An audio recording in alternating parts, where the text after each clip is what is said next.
चला तर मग आजच्या ब्लॉग मध्ये तुमच्या सर्वांचं स्वागत आहे। आज मस्त आश्रूची एंगेजमेंट होती आणि एंगेजमेंटच्या दिवशी लेट झालं होतं, तर झाला होता राडा असा की उद्या एंगेजमेंट आहे म्हणताना आदल्या दिवशी लाईट गेली होती। लाईट नसल्यामुळे खूपच गोंधळ उडाला होता, बऱ्याच प्लॅनिंग राहिल्या होत्या, तरी पण आता सगळं व्यवस्थित झालं होतं। लाईट आली होती।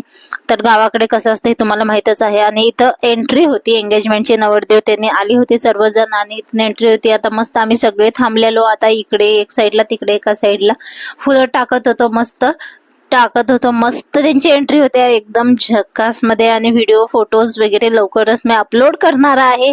तर तुम्हाला कशी वाटते हे ब्लॉग, कसं वाटतं हे ब्लॉग पाहायला नक्कीच कमेंट मध्ये सांगा।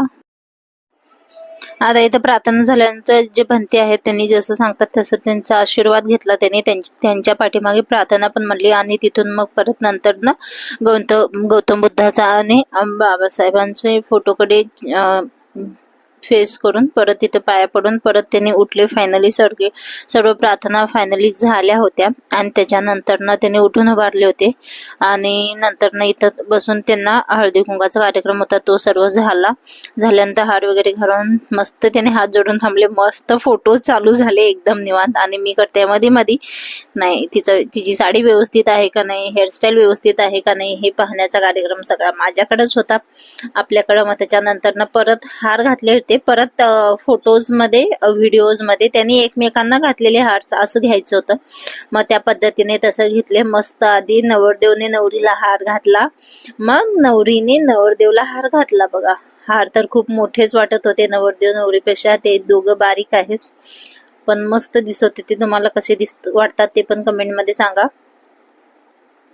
आणि हार घालून घेतल्यानंतर ना मस्त आता फोटोज वगैरे चालू झाले। मग तिथून नंतर ना एकदम भावनिक झालो आम्ही। नंतर ना नवरीला घेऊन जाण्याचा कार्यक्रम झाला। तिथून स्वप्नील भाऊ माझा तो बहिणीचे पाय धुवून हळदी कुंकू लावून घेतला।